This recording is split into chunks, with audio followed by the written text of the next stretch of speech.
오늘 말씀의 키워드는 체인지가 되겠습니다. 여러분, 체인지는 바꾸다, 변하다 이러한 뜻이 있게 되겠습니다. 특별히 세상 참 많은 것이 바뀌어가고 있습니다. 좋게 바뀌는 것도 있고 나쁘게 바뀌어가는 것도 있습니다. 그래서 우리는 이 변화와 변질에 대해서 생각을 해 보아야 합니다. 좋게 변하는 것을 변화라고 이야기합니다. 나쁘게 변화되는 것을 변질이라고 이야기를 합니다. 명품 같은 경우는 여러분 어떻게 보면 품질과 가치가 참 대단하기 때문에 세월이 흘러도 어떻습니까? 그 명품의 가치는 여러분 변하지 않는 것을 바라보게 됩니다. 사장이 바뀌어도 직원이 바뀌어도 포장지가 바뀌어도 그 가치는 영원한 겁니다. 그래서 그 가치를 유지하기 위해서 어떻습니까? 끊임없이 변화를 추구한다는 것을 알으셔야 되겠습니다. 저는 여러분들이 다시 한번 우리의 삶의 자리 속에서 정말로 하나님 앞에 붙들려서 좀 좋게 변화되시기를 축복합니다. 김치 하나도 마찬가지 아닙니까?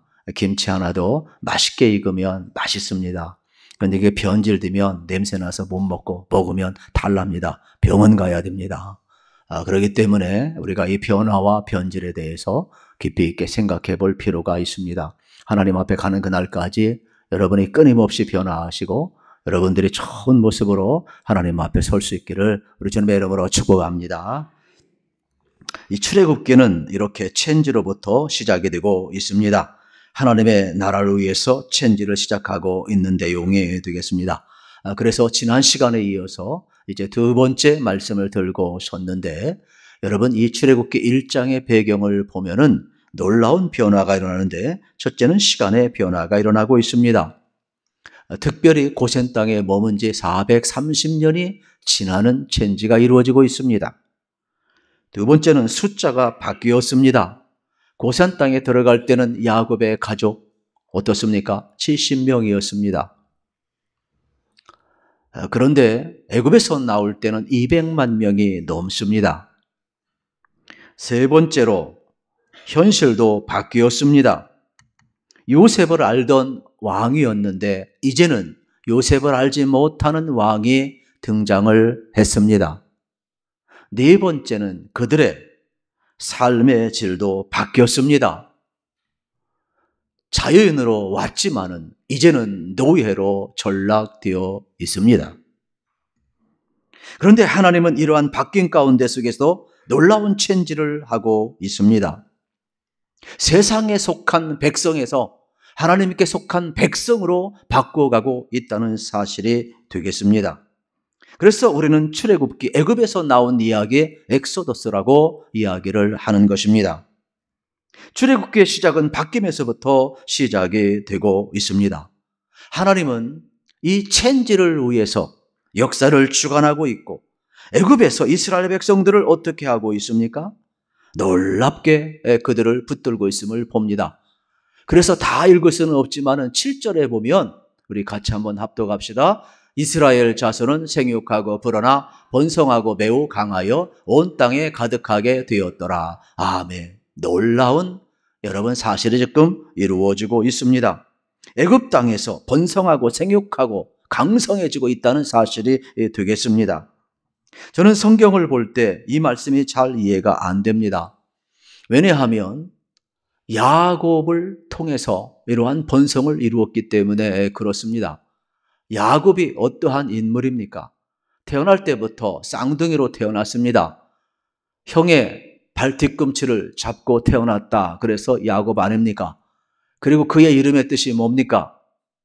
속이는 자 아닙니까? 실질적으로 그는 목적을 위해서 아버지도 속입니다. 그는 형도 속입니다. 결국 들통이 납니다.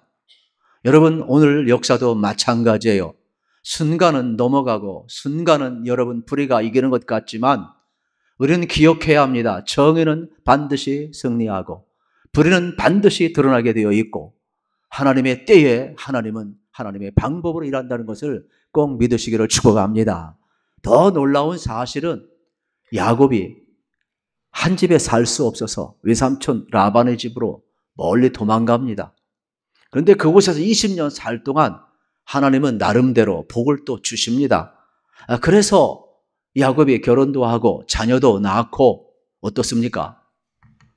이제 거부가 되어서 거기 더 이상 머물 수가 없어요.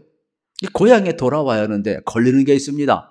형이 아직도 살아있고 형이 어떻습니까? 자기를 맞이할 준비를 하는데 가신그룹 400여 명의 여러분 무장을 한 이 병사들이 자기를 맞이합니다.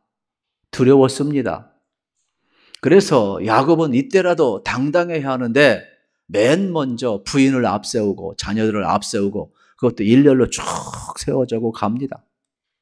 그리고 그 뒤에 혹시나 해서 양떼, 소떼를 쭉 따라 보냅니다. 그리고 비겁하게 자기는 맨 뒤에 서고 있습니다. 그것도 얼마나 두려웠던지 밤새 그가 하나님의 사자와 씨름을 합니다. 이러한 비겁한 야곱을 하나님은 어떻게 하십니까? 한도뼈를 의거시켜서라도 그를 바꾸십니다. 그러면서 썩이는 자, 비겁한 자 야곱이 아니라 하나님의 사자와 겨루 이겼다 이스라엘로 바꾸어주는 놀라운 애를 또 주시고 있는 장면을 우리는 이제 볼 수가 있게 되겠습니다. 그래서 지금 이스라엘이 어떻게 형성되었는가, 한 가정에서, 한 부족에서, 한 민족으로 이스라엘이 어떻게 태동되었는가를 출애굽은 지금 보여주고 있는 내용이 되겠죠. 그래서 우리는 출애굽기를 통하여서 우리가 죄인임에도 불구하고 어떻게 하나님의 백성이 되었는가, 우리가 완전해서가 아니라 하나님의 은혜로 어떻게 우리가 구원받고 어떻게 하나님의 백성이 되고 그래서 어떻게 하나님의 백성으로 살아가야 할까를 출애굽기를 통해서 우리는 배워야 되는 것이죠.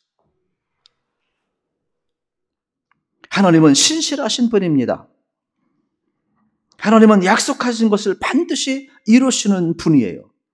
그래서 불완전한 인간을 바꾸셔서라도 당신의 구속사에 쓰고 있는 하나님임을 보아야 됩니다. 완전한 분은 우리 하나님 한 분뿐임을 꼭 기억하시기를 축복합니다. 그런데 우리 하나님은 약한 우리들을 들어서 강한 자를 부끄럽게 하십니다. 고린도전서 1장 27절, 28절 말씀입니다. 이렇게 말씀을 기록하고 있습니다. 그러나 하나님께서 세상에 미련한 것들을 택하사 지혜 있는 자들을 부끄럽게 하시려고 세상에 약한 것들을 택하사 강한 것들을 부끄럽게 하시며 하나님께서 세상에 천한 것들과 멸시받는 것들과 없는 것들을 택하사 있는 것들을 폐하려 하시나니 그랬습니다. 참 놀랍지 않습니까? 히브리들을 들어서 애굽을 폐하시고 연약한 자를 들어서 강한 자를 폐하시고 하나님께서는 지금 당신의 역사를 이루어가고 있음을 발견하게 되는 것입니다. 사람의 눈에 보일 때 약하고 정말로 없어 보이고 나약한 것 같지만 하나님은 바꾸어서 강한 자를 부끄럽게 하시며 당신의 역사를 이끌어가고 있음을 발견하게 되는 겁니다. 그들은 생각하지 못했을 것입니다. 속이는 자 야곱, 이스라엘 백성 고난을 통하여 하나님의 백성으로 만들어가는 이 프로세스를 그들은 알지 못했을 것입니다. 그러나 애굽 땅에 보낼 때 노예로 살았지만 하나님은 이들을 어떻게 해서 이 고난 가운데 속에서 아브라함과 약속한 강성한 민족으로 바꾸어 가시는 하나님임을 우리에게 보여주고 있음을 보게 됩니다. 이 여정 속에 철부지 요셉도 쓰임을 받습니다. 그는 애굽으로 팔려갔을 때 아무런 여러분 섭리를 몰랐을 것입니다. 그러나 하나님은 고난을 통하여 요셉을 어떻게 합니까? 사용을 하십니다. 미리 준비하는 사건을 보고 있지 않습니까? 그뿐만 아닙니다. 아브라함도 마찬가지입니다. 아브라함도 믿음이 좋아서 믿음의 주상으로 삼은 것이 아닙니다. 그의 부모는 갈대아 우르에서 우상을 섬기던 사람입니다. 태생 자체가 하나님을 모릅니다.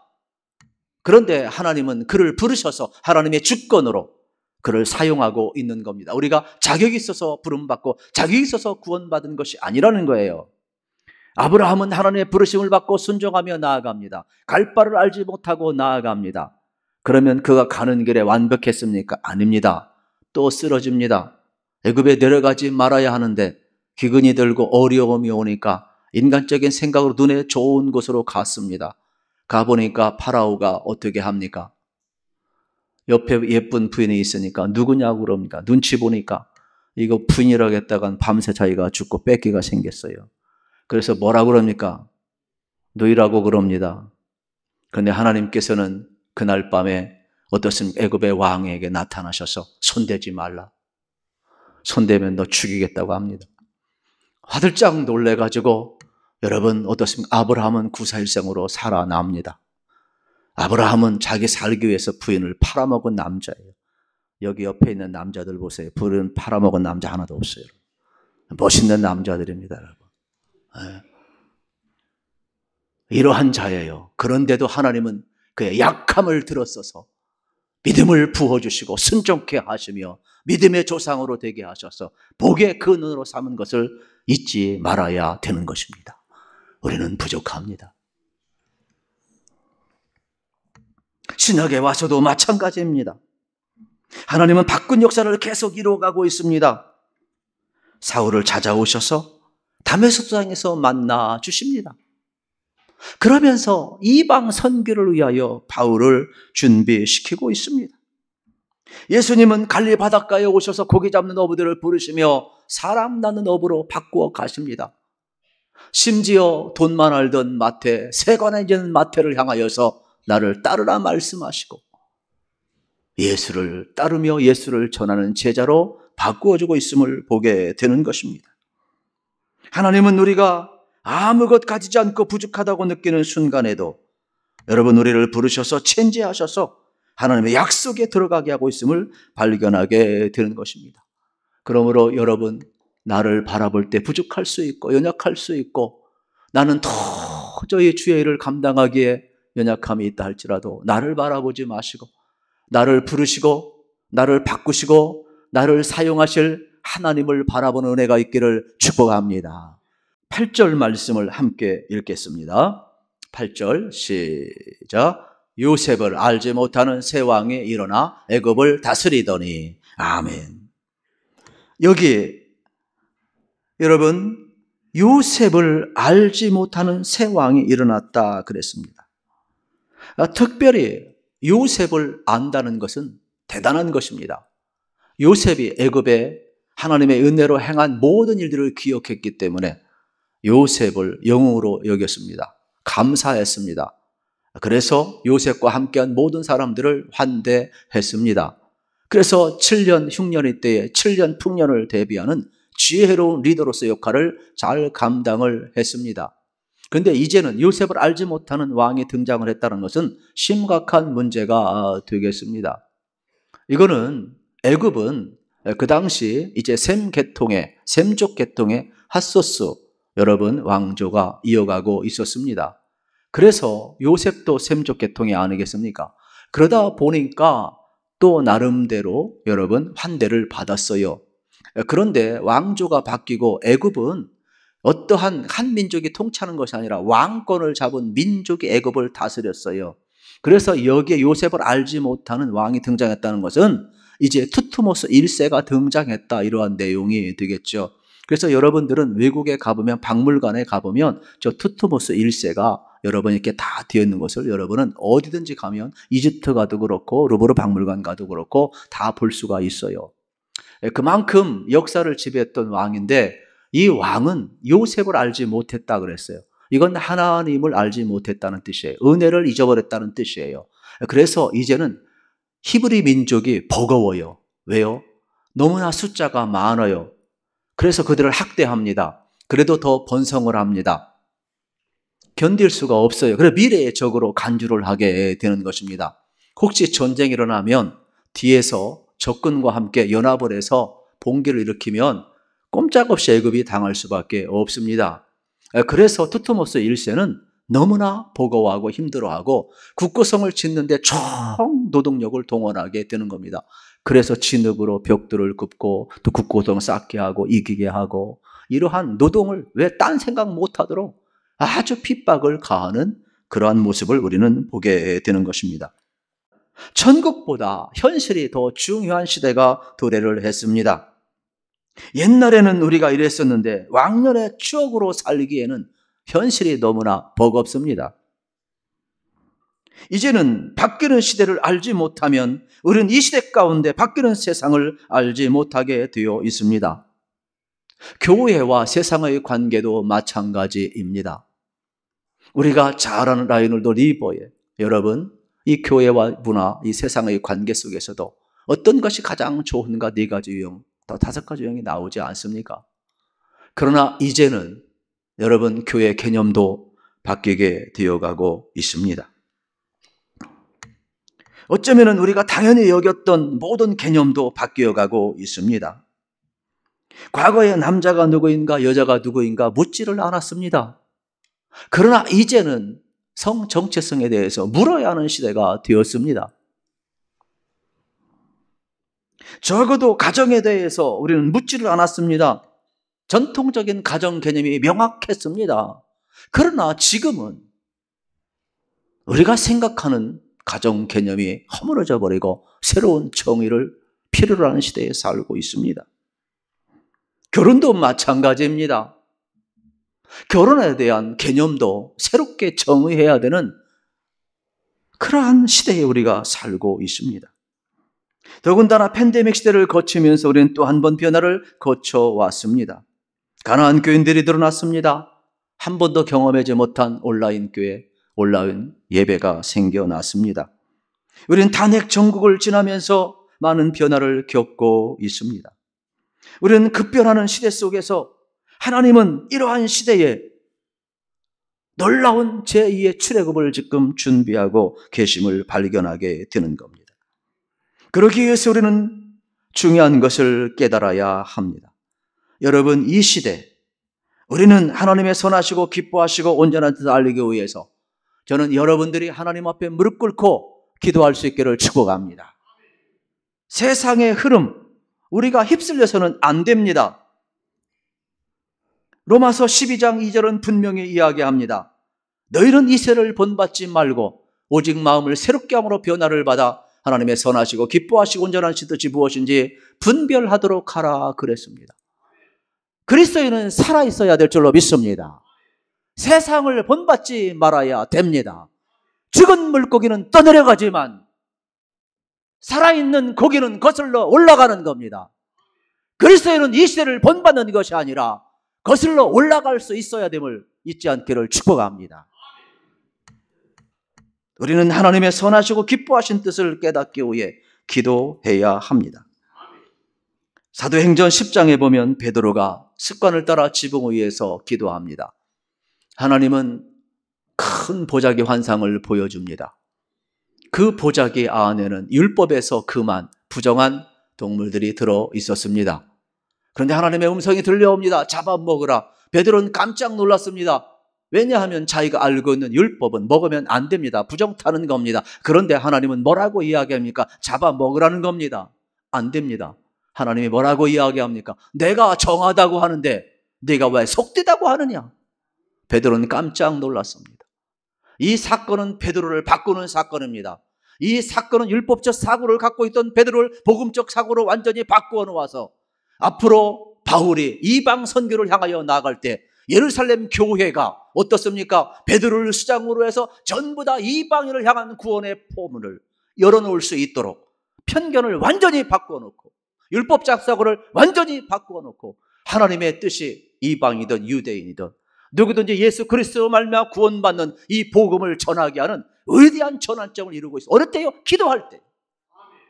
여러분, 기도하면 하나님은 개인만 바꾸는 것이 아니라 여러분 가정과 교회만 바꾸는 것이 아니라 이 시대의 역사를 바꾸어갈 줄로 믿습니다.